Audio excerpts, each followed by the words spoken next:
We often use VPNs, and chances are that at some point you found yourself looking for a VPN application. You probably came across a wide variety of options, free and paid, cheap and expensive, fast and slow.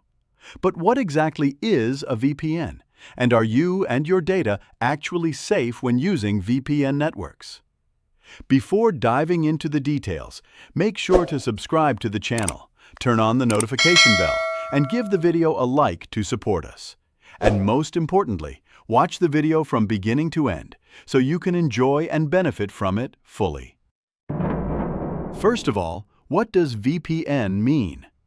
VPN stands for Virtual Private Network. It's a technology that allows you to browse the internet in a secure and private manner, as if you've created a secret tunnel between your device and the internet.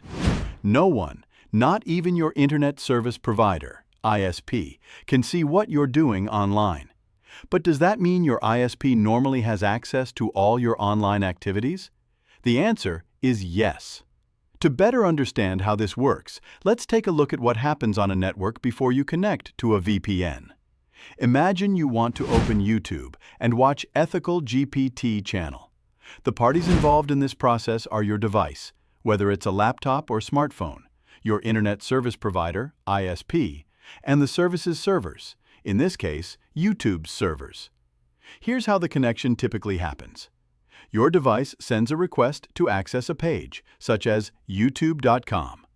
This request goes through your ISP, which then forwards it to YouTube's servers. In response, YouTube sends the requested data back to your device, including the video, page, or channel content you wanted. The problem with this process is that your ISP can see every website you visit.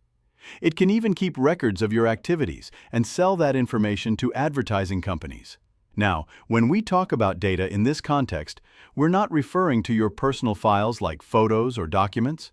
We're talking about your search history, the time you spend online, your browsing habits, and your interests.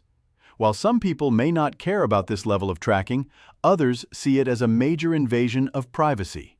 And that's exactly where VPNs come in. Now let's look at what happens once you activate a VPN. Returning to the YouTube example, there are now new players in the connection process.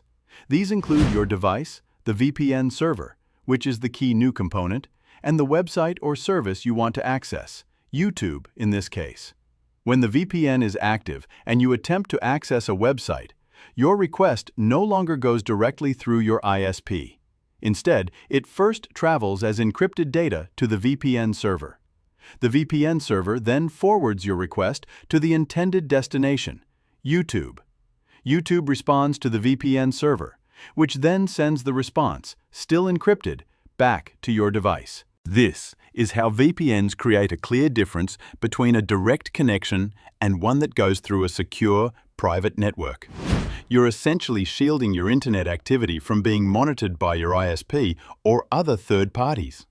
As with everything in life, VPNs come with both advantages and disadvantages. Let's start with the benefits.